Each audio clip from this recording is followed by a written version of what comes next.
thanks. Hi, everybody. So I'm going to be talking today about not only the technical ways that you can use to localize your Rails apps, but also the more human challenges that translation presents. So let's get rolling. So let's first define our terms. Localization is the process of adapting internationalized software for a specific region or language. So this is like actually the part that you would hire a translator to do. This is the actual translation of the strings in your app.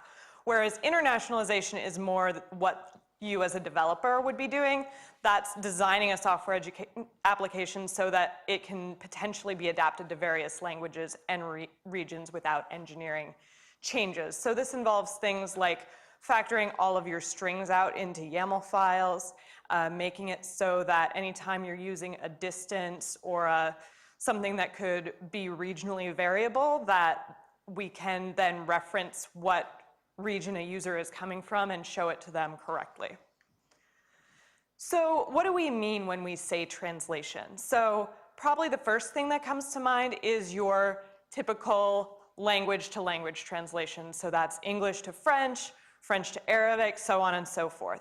But you've also got regional translations, dialect differences, potentially measurement differences. The way you display dates could be different. So that could be from British to American, Portuguese to Brazilian, Canadian to Australian, where the actual target language is going to be the same, but there could be variations in how you display data or how you want your app to function based on those different regions. Another thing that you won't necessarily have different translations for, but you definitely need to be aware of throughout the translation process, is what the register is that you're speaking in. So do you want your app, the language, to come off as formal? Is your intended audience children? Is it adults? These are things that are really important for a translator who is working on your app to know. So let's say you have a client who's going to give you $1 zillion, but you need to make a French version of your app, which up to this point has only been written and developed entirely in English without any thought to localization.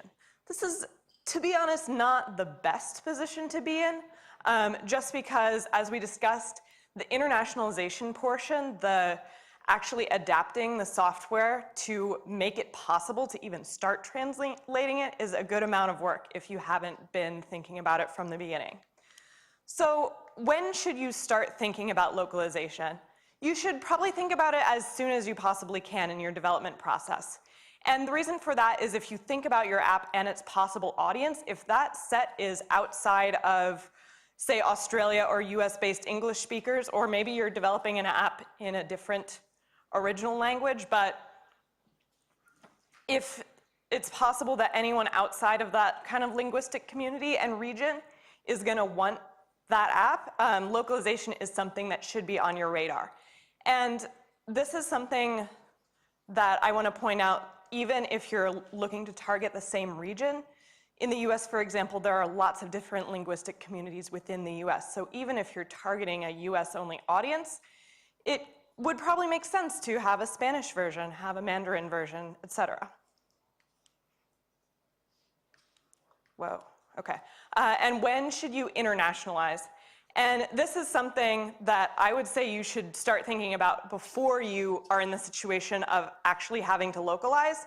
So I recommend at least the initial step of just taking all of your strings out of your app that are like displayed in your views or whatever, and putting them in a YAML file. And this has a side win of just putting all of your copy in one centralized location. So because the people that are probably editing the copy in your app, the text, are not all going to be developers. And you don't want to waste developers' time spelunking through your code base looking to change like one word in a string that displays on some page. So by putting that all in one centralized location, it makes it, in one case, potentially just really easy for developers to make changes to it, or you could set up some database or system where people who are working on your copy or editorial side could make changes to it as well. So Rails has a lot of internationalization conventions built in. I definitely recommend the I18N guide.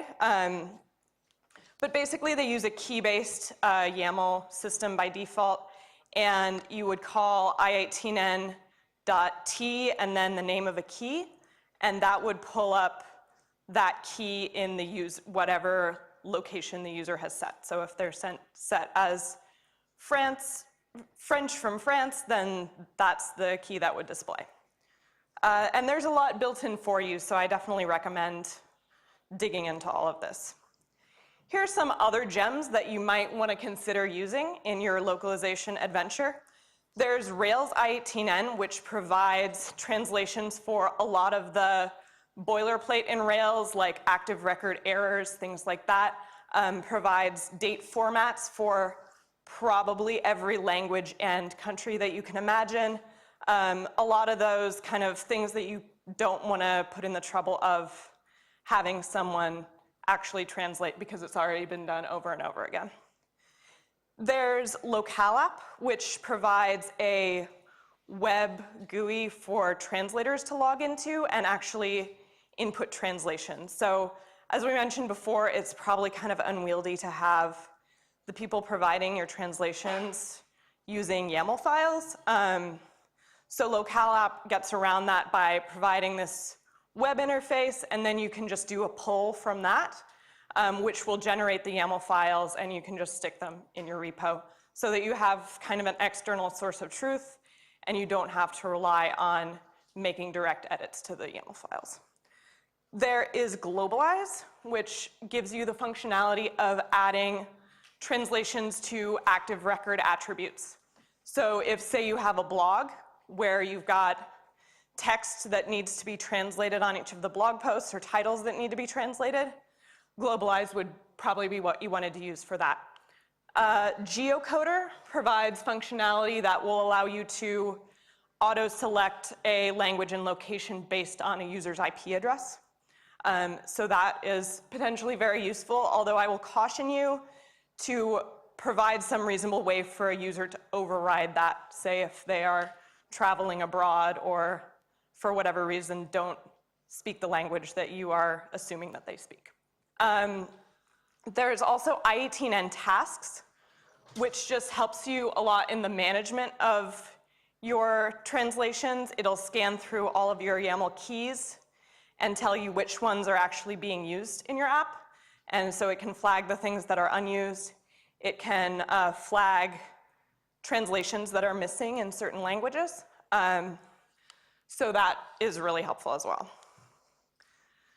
So we've talked a little bit about YAML files, but if your app is pretty complex, it could easily be thousands or tens of thousands of different strings that you're using across your application. So this can get really annoying really fast, having a YAML file with a line for every different string that you're using and a separate YAML file for every language and location that you want to support. So one way that you can get around this is to also separate these YAML files out by feature, or to build some sort of other application that will then export into a YAML file. So say like a database that would then just be pulled into the YAML file. This is also important if you're thinking about what happens if someone accidentally deletes something or there are weird merge conflicts. You want to have, either through version control or some other fallback, a way to roll back to an earlier state. So part of the reason that these YAML files get annoying is if all of your copy is in one place and everyone's editing it at the same time, you're going to get merge conflicts, and they can get really gnarly to resolve.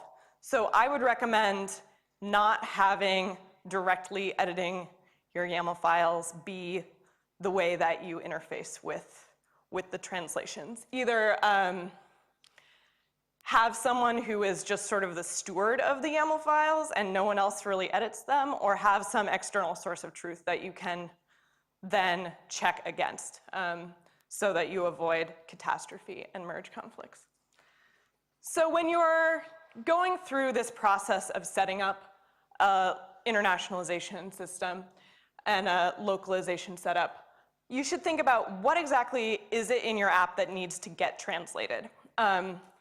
Is it model attributes? Is it large blocks of text that aren't necessarily gonna be that fun to edit in a text editor, for example? Are there lots of strings to the point where using a YAML file is gonna get unwieldy? Are there special characters that might not render properly in certain interfaces? And then who is translating it and what tools do they need? How can you provide them with contextual information about what they're actually translating? Do they need like a nice graphical interface in order to feel comfortable, in order to provide you with the best translation? Now we're gonna get into the sort of foolish assumptions that people sometimes make who've maybe not spent much time translating, maybe haven't worked too much in other languages. The first is that fragments of sentences can't be translated with any accuracy. Translation is not like a key value lookup where you just like look up the English word in the other language and drop it in. Like, it's a bit more complicated than that. So a translator is gonna need as much of the sentence context as you can give them in order to, for example, conjugate verbs, gender nouns. Sometimes the syntax or grammar will be different in different languages.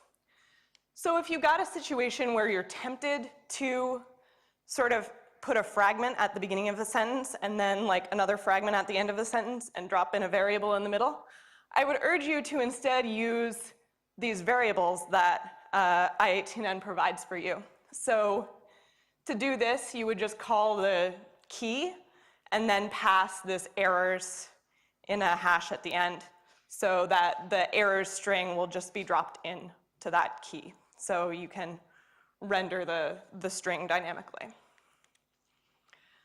Another foolish assumption is that pluralization works the same way in other languages as it does in English. There are lots of different pluralization rules in different languages. This actually doesn't cover 100% of the cases, but I18N provides you with the option to pass a count variable so that you just pass an integer, and then you can define keys for 1, other, or 0. And depending on what that count variable is, it will render the correct key based on the value of that integer. And so you can see that you can actually use that count variable in the resulting string, or you could not do that and just use it to figure out what the right one is. Other languages also use different levels of specificity in what words mean. So this is a continuum of the English words on and in, and the different words that are used in corresponding languages to specify the same thing. So clingy attachment, raindrops on a window, for example, and fixed attachment, like a handle on a cupboard. It's the same word in English, but different words in French. So like the extreme examples here, you'll see that Portuguese uses the same word for every one of these examples, and that Bengali uses a different one for almost every single one. So this is just another illustration of how your translators are gonna need as much context as possible in order to give a good translation. Another thing to keep in mind when you're designing is that a message can't be conveyed in another language in the same physical screen space as it can in English. So this is an example of a string translated into English, French, and Spanish. The French version has 42% more characters. The Spanish version has 112% more characters. If you're trying to render this string in a box of fixed height of 1 line, you're gonna have some trouble. Like the Spanish version is probably gonna get cut off and won't render properly. So keep this in mind as you're designing things. Probably don't use fixed height, or at least have a good idea of the length of your translation so that all of the text will show up for all of your users.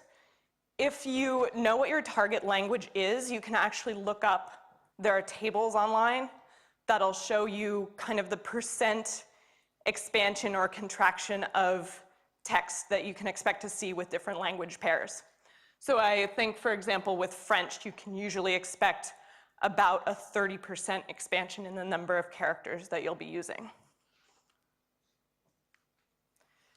The flow of text won't always be left to right. So this is an example from the BBC.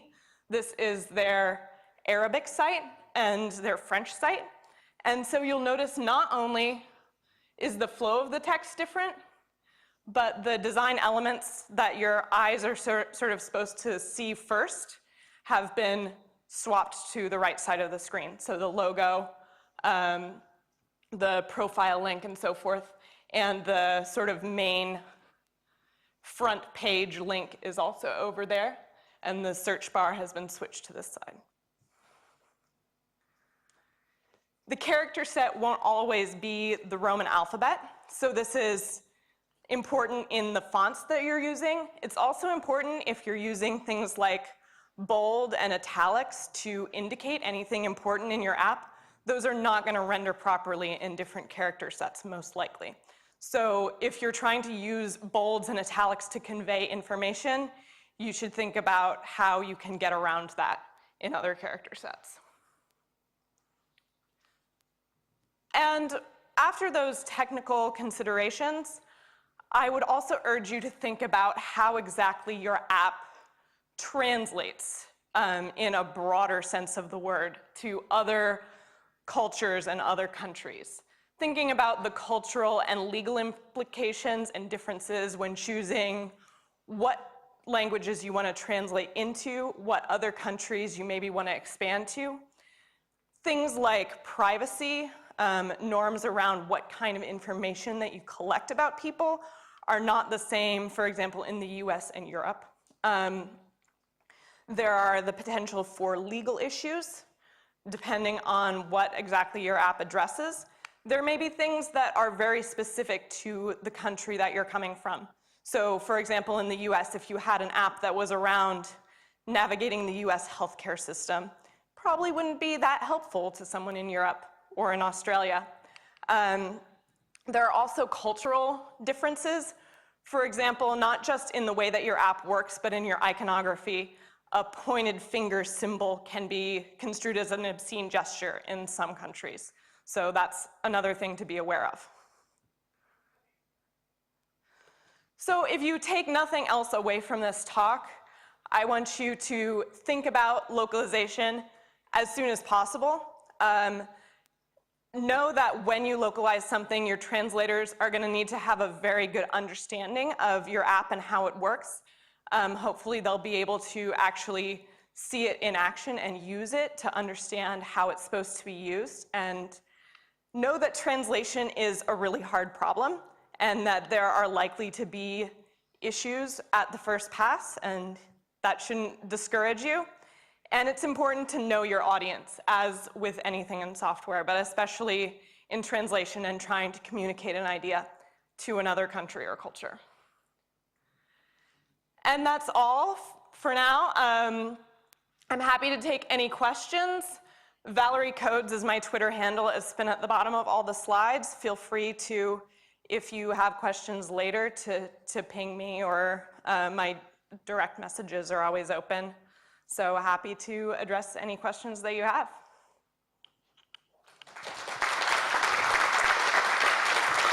We've got maybe 2 minutes for questions. Yeah. So if anyone got like one really awesome question? Or just like a mediocre question, it's okay too. Yeah, there's one, excellent. Hi Valerie, does Ruby have any tools for dealing with PO and MO files as used by libraries like getText? I am not sure what those are, so I don't know. I know the answer to that. There are old, fairly maintained libraries that do that. I'm sure you would be interested in them. Cool. Thanks very much, Valerie. Great, thank you.